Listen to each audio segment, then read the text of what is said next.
me estoy grabando.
Incluso porque básicamente al tomar la presión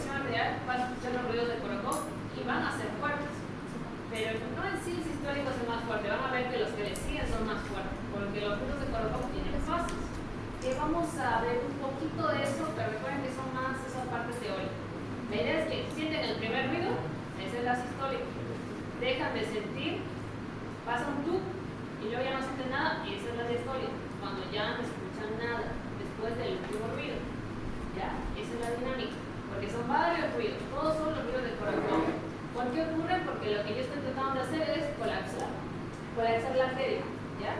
Colapso la arteria, no dejo que siga fluyendo la sangre por esa arteria, y en este caso, si estoy presionando acá, ¿qué arteria es?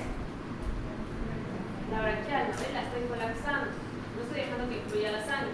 Entonces, ¿qué hago cuando empiezo a desinflar el tensiómetro? Si la estaba colapsando, al ejercer presión con el devolver el flujo.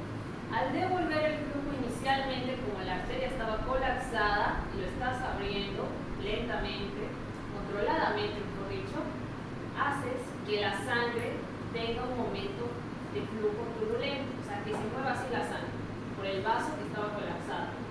Ese choque de la sangre con las paredes de la arteria braquial es el sonido. Esos son los ruidos de Korokov.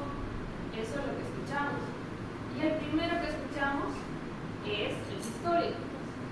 El diastólico es, después de escuches el último ruido, no escuchas nada más, ese es diastólico.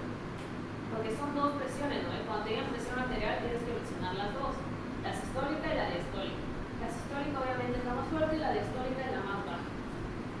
Y van a ver que está correlacionado con la presión que hay en la aorta, que es básicamente el vaso arterial más grande que tenemos, ¿ya? Estas son las partes, no hay cómo perderse acá.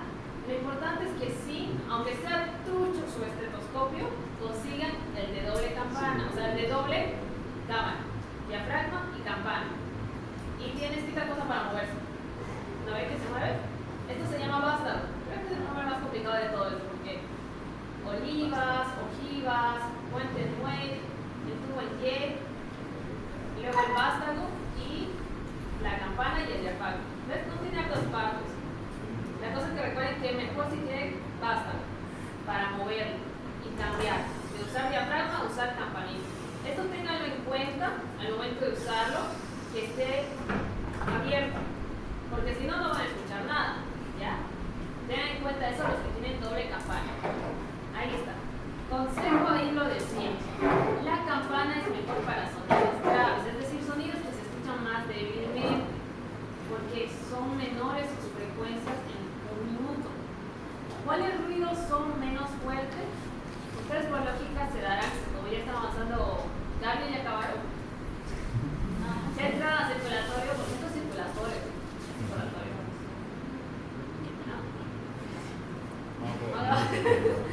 Ay, bueno,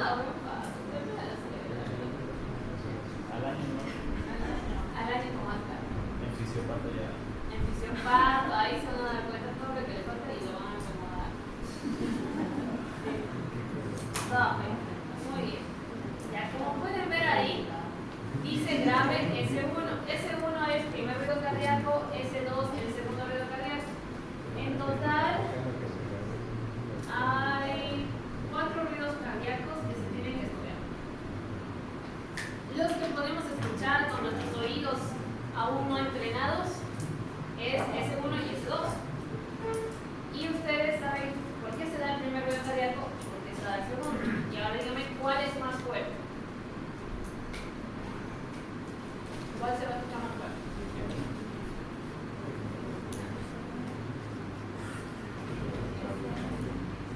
Es el segundo, ¿y por qué?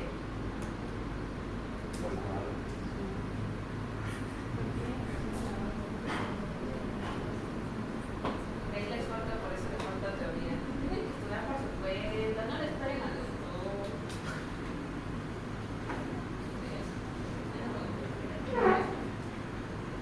¿Por qué se daba S2? ¿El cierre de qué válvula? Novelas. La aórtica y la pulmonar. Ustedes tienen que saber que acá es donde se maneja mayor presión. Donde se maneje mayor presión es donde se va a generar un mayor sonido, más fuerte. En este caso es en estos dos. ¿Ya? Eso lo vamos a ver bien en ruidos cardíacos, pero la idea es que sepan que donde se maneja mayor presión se escucha mejor el cierre. ¿Ya? Se cierra con mucha más fuerza y búsqueda de esas válvulas que son del segundo ruido. Por eso el segundo ruido es un top, top, así directo. No tiene una secuencia de la quinta como el primero. ¿Ya? El más fuerte es el S2.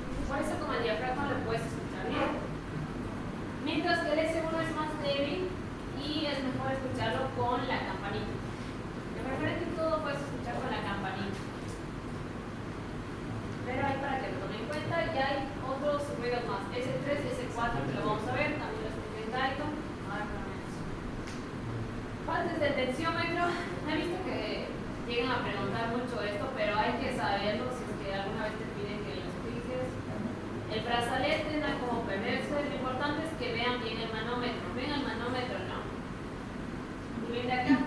Estos son los que hay en el hospital, quizás más viejos que le descargan. ¿Ya? Este es uno ahí. ¿Qué dato es importante de la cuestión del manómetro? Es que sepan cuánto vale cada rayita pequeña. ¿Cuánto creen que vale cada rayita pequeña? Ah, no, vale dos. Vale dos. Por eso cuando ven que una persona le pone 171 o 121, probablemente sospechen que no sabe cómo lo hace. Así descarto seguro que no sabe. Aparte de la técnica que les voy a evaluar a quien le toque toma de presión arterial en el examen. Estoy emocionada de eso.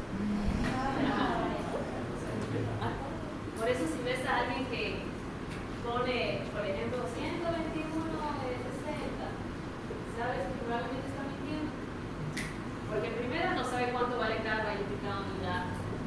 Y luego ya, pues, seguro viendo la técnica vas a ver de qué se equivocó. O tal vez es simplemente que aún no puede escucharlo bien. ¿Ya?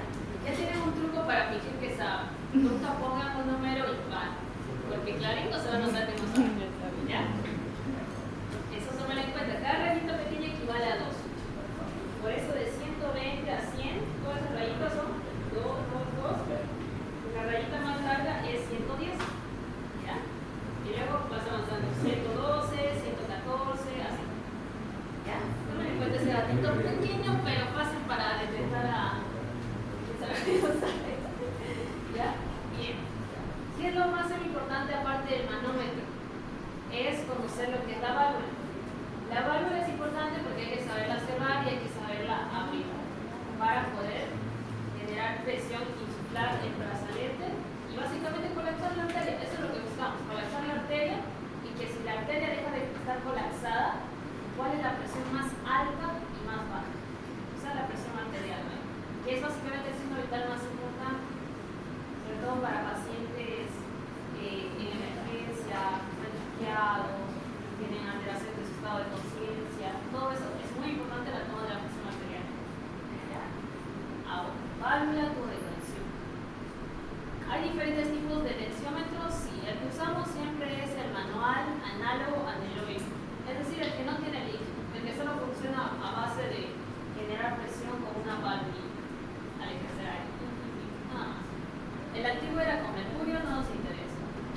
Hay el digital, pero ustedes son médicos, así que espero que no recuerdan tanto el digital. ¿Ya?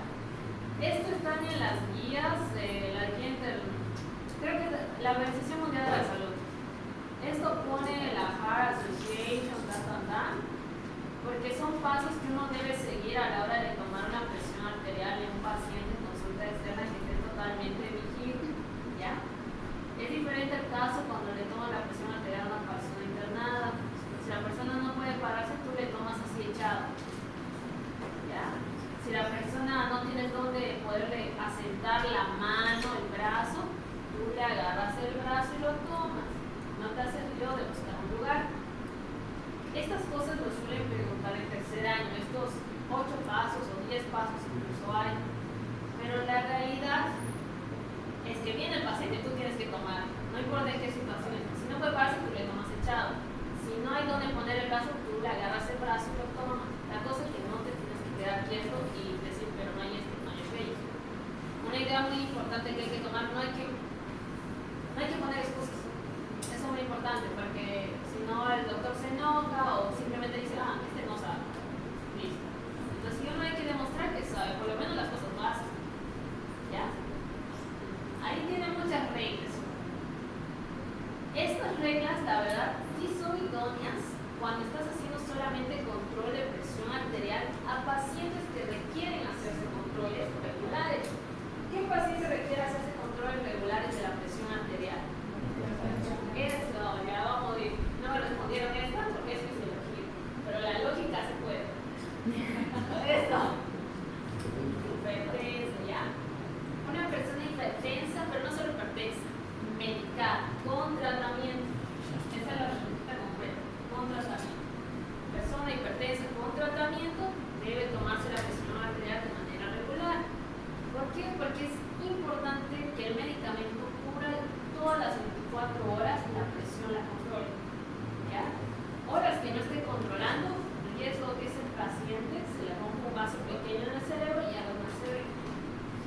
presión alta.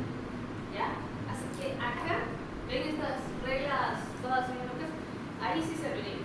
Ahí sí tengo que ser muy fino, le hago sentar bien al paciente, le pregunto cuándo fue la última vez que tomó su medicamento, lo tomé antes del desayuno, ahora son las 12 de la tarde, le tomo. Y si está, por ejemplo, los pacientes hipertensos, generalmente no vuelven a tener la presión normal, ¿ya? ¿No ve que presión arterial alta cuándo se considera? ¿Cuál es el valor?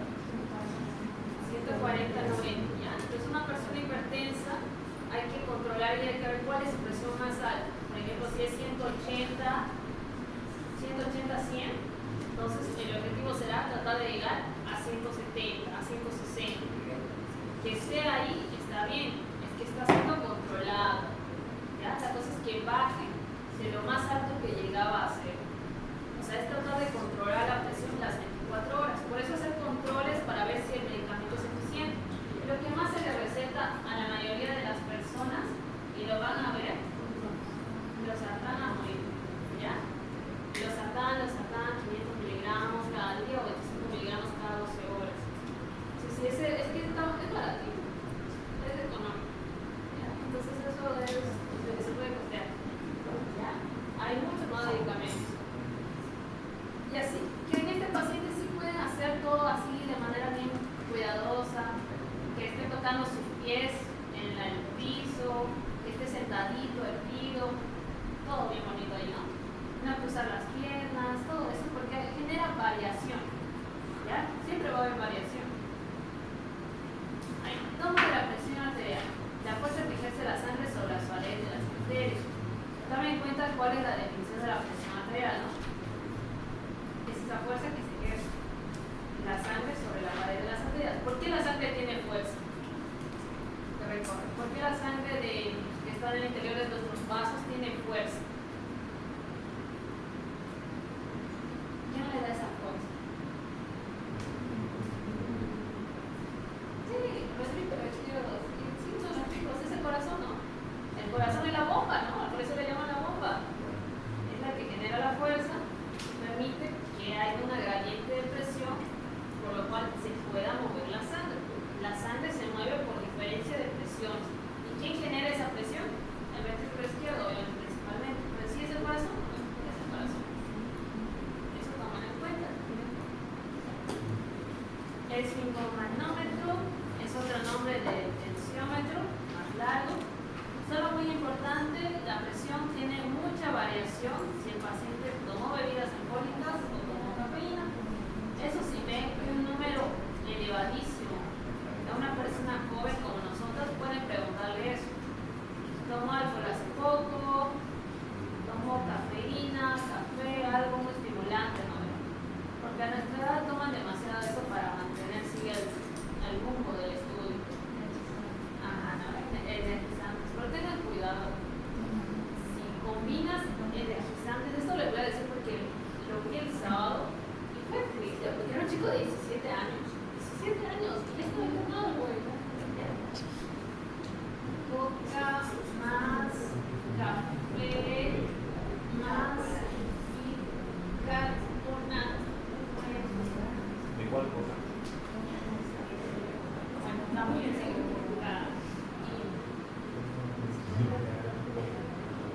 No es para que lo comiencen ustedes, ¿no? ¿Ya? Generalmente hay personas que sufren adicción, ¿no? Mucho de nuestra población joven sufre adicción. Si no es a un joven como nosotros internados, si no es por algo congénito, probablemente es por esa adicción. ¿Ya? Este joven combinaba estas cosas y lo tomaba casi a diario. Estaba internado porque sangró, hizo un sangrado intraparenquimatoso cerebral, es decir, sangró dentro del cerebro. Se le rompió un vaso a un joven de 17 años y era porque mezclaba coca con estimulantes, cafeína, y no sé por qué le añaden bicarbonato. ¿Alguien sabe?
y lo pone debajo de el brazalete. La verdad, lo recomendable, si lees los 10 pasos, no se pone debajo del brazalete. Pero ya a diestras, tú ves que pones debajo del brazalete, así que depende mucho de tu audición. Porque al estar en contacto con el brazalete hace flexión y se escucha también ese sonido. Entonces te perjudica a la hora de tomar. Otro detalle importante, no necesariamente el brazo tiene que estar desnudo. Si tiene una mangalada pero es delgada, ahí lo haces, ahí lo haces. No hay por qué tener el brazo sí o sí desnudo. La cosa es que lo hagas.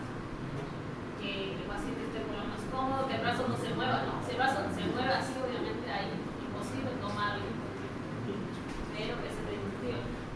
Luego, ¿qué era lo otro más importante? Que no tengo lista de los milímetros. Ya.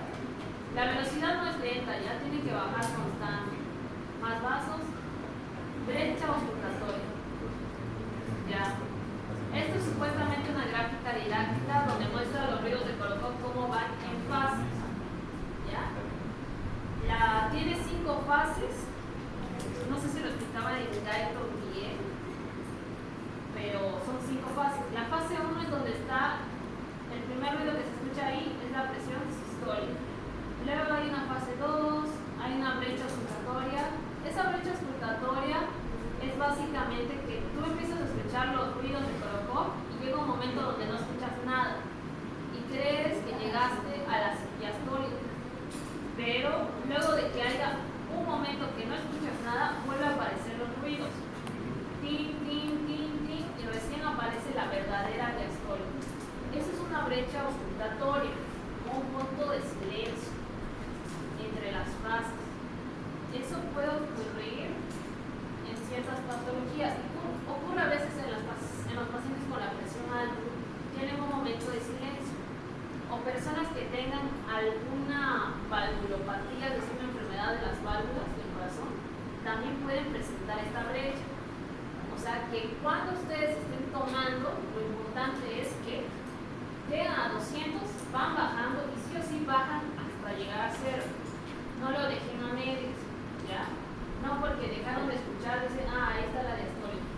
No, bajen completo, porque puede que sea un silencio auscultatorio, un momento donde no se escucha nada, pero luego va a volver los ruidos. ¿Ya? Tomen en cuenta eso, que se puede ver en algunas personas, pero que sean adultas, bien adultas. O sea, se puede ver 50, 55 años, así. ¿Ya? Esos son los grados de la presión. Eso sí es importante saberlo, sí. ¿Ya? Así que mientras estén en el bus, en el auto, en un puente o no quieran escuchar una clase, vayan memorizando eso. Hagan algo provechoso, aunque miren el celular. ¿Ya? Eso es importante. Abarquen un poquito, sí, con la nueva actualización de la Organización Mundial de la Salud, las escalas de hipertensión solamente. Lo que no varía siempre es que 120, 80 es lo normal. Tenerlo debajo de eso es lo óptimo. Lo normal 120 a 129 o de 80 a 84. Acá quiero que se pongan, que se vean al punto de que baja. ¿Cuándo se considera presión arterial alta normal? O sea, ¿hasta cuánto puede ser alta? Y ya sabrán de 130 a 139 y de 85 a 89. O sea, rozando el 140 a 90. Y una vez llega al 140 a 90, tú ves cómo va aumentando los grados de hipertensión. Que el paciente esté en 190 o arriba de 200, ya eso es como un dato de que podría estar entrando en una crisis. Pero tendrías que ver también la clínica, tendrías que manifestar algo para decir que está entrando en una crisis hipertensiva. Aparte de tener la presión muy alta, tendría que estar queriéndose dormir o tener un dolor severo de cabeza, algo que te diga clínicamente. ¿Ya? Esos son grados y son bastante. Yo solo quiero que recuerden que la presión alta es 140-80 y recuerden, a todos llegas a 200. Ahora vamos a hacer la práctica y hipotensión, ¿se acuerdan cuánto era? Acá está medio mal, es 90. 90-60. que vengan voluntarios para tomarle la presión.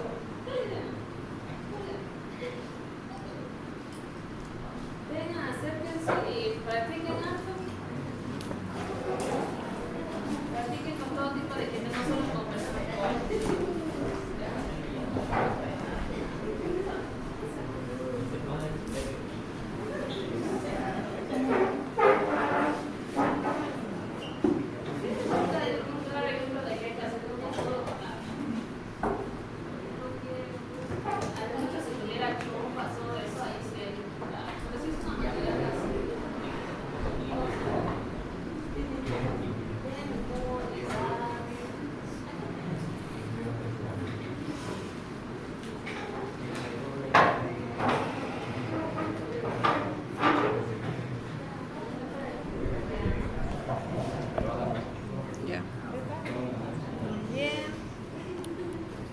En lo introductorio, ¿no? Es joven. Ya saben, le pregunto si tomó café o alcohol o tuvo una borrachera ayer. Cualquiera de esas cosas. No lo he visto nada de eso. Yo tomo bebida. Bueno, café sí. Pero no ayer, hace una semana. Chocolate ayer también. ¿Chocolate? Ya. Así que el tratamiento de Bien. Entonces, Así lo que que mayormente aconsejan es que palpen lo que es la arteria braquial. Eso depende si lo puedes conseguir. Por ejemplo, el mejor tip que les puedo dar para, por ejemplo, ya lo encontré, es fácil. La braquial, aparte de la radial, ¿no ve que es súper fácil? Esta es que ven el bíceps, ¿no ve? Aparte de que es medial y todo, hay que recordar que la arteria braquial hay un momento en donde traspasa las capitas de nuestro cuerpo y acá está más cerca a la piel, más contacto. Por eso yo le toco acá y se siente. Dale, tócale de ella. Ahí. Más abajito. Ahí. Se hace un poquito y ahí está. Eso. ¿Ya? Entonces siempre aquí, no acá, sino aquícitos y directito se va a escuchar. Generalmente la persona con menos tejido adiposo. Si tienes demasiado tejido adiposo ya es más difícil. ¿Ya? No, fuera de aquí.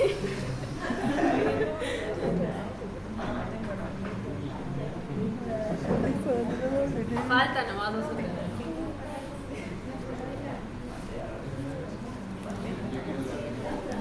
Bien. Para colocar recuerden que tiene que tener buen ajuste, de preferencia esto, si lo colocas a un lado donde no te estorbe, porque la parte que vas a usar es acá, ¿ya? La parte medial, donde yo palpé, porque así voy a poder escuchar bien. Luego esto que de entre 3 dedos ya está súper, 2 también, pero que no esté flojo, que no se caiga ni nada por el estilo. ¿Ya? Luego que se hace, reviso que mi estetoscopio funcione siempre, porque si no, no vas a escuchar nada. Lo pones hacia el interior y sí, funciona. Luego lo ponen, tratan de ampliarlo lo más que puedan y hace presión. Por ejemplo, de ella, si yo no tuviera la mesa que va a correr muchas veces, dobla un poquito tu mano, flexiona un poquito, eso, ahí,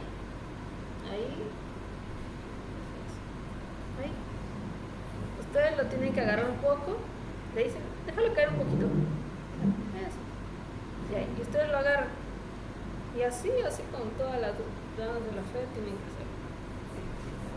Cierran la válvula, lo suben hasta 200, o a veces sí se puede un poquito más porque puede seguir inflándose, pero ahí está bien. Luego lo van bajando. Ahí.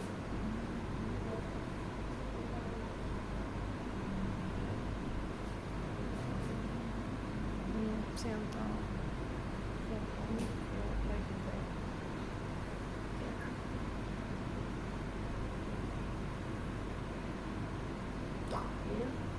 130, 70. ¿Ya? Ay, se escucha clarito en el estudio. Allá en la especialidad se hace mucho ruido. Casi no. Eso sí, muy importante. Traten de hacerlo todo de manera silenciosa. Gracias por guardar silencio porque se escuchó perfecto. 130, 70 de ella. Dejas de escuchar el último. Yo dejé de escucharlo cerca ahí, de ahí, y bajó al 70, por eso sé que es 70. Porque sonó tú y luego ya no se sonó nada. Y ahí está. Listo. Y ven, no es muy lento. Tú lo abres y ya empieza a bajar. ¿Ya? Eso, nada más. Y ahí, ustedes mismos, recuerden, agárrenle el brazo, hagan lo que puedan, pero tómenle la presión. Y estén seguros de dónde lo escucharon. Si no, pueden volver a tomar. Lo idóneo es que no se aconseja volverlo a tomar. Es que se esperes 2 minutos a que otra vez se regularice la presión. Pero si hay prisa, es triaje, hay apuro, vuélvela a tomar. Una vez más. Intentas y ya. Siempre lleguen a 200, ¿ya? Nunca se olviden eso. Porque las personas que, como la hipertensión arterial es una enfermedad silenciosa, muchas personas adultas no saben que tienen presión arterial, o sea, hipertensión. Por lo tanto, cuando llegas a 200 puede que la escuches en 180 o 160. ¿Ya? Por eso siempre se llega a 200, en todos, porque no sabes qué tiene. Incluso aunque ella sea joven y yo confío de que no tiene la presión. Y recuerden, estén atentos a la sistólica, que no es en sí la más fuerte. Las más fuertes son de la fase 3 o 4. Gracias, Diana. Y eso es todo. Ahí tienen para poder trabajar, pero quiero que sí tienen sus equipos, ¿no? Sí.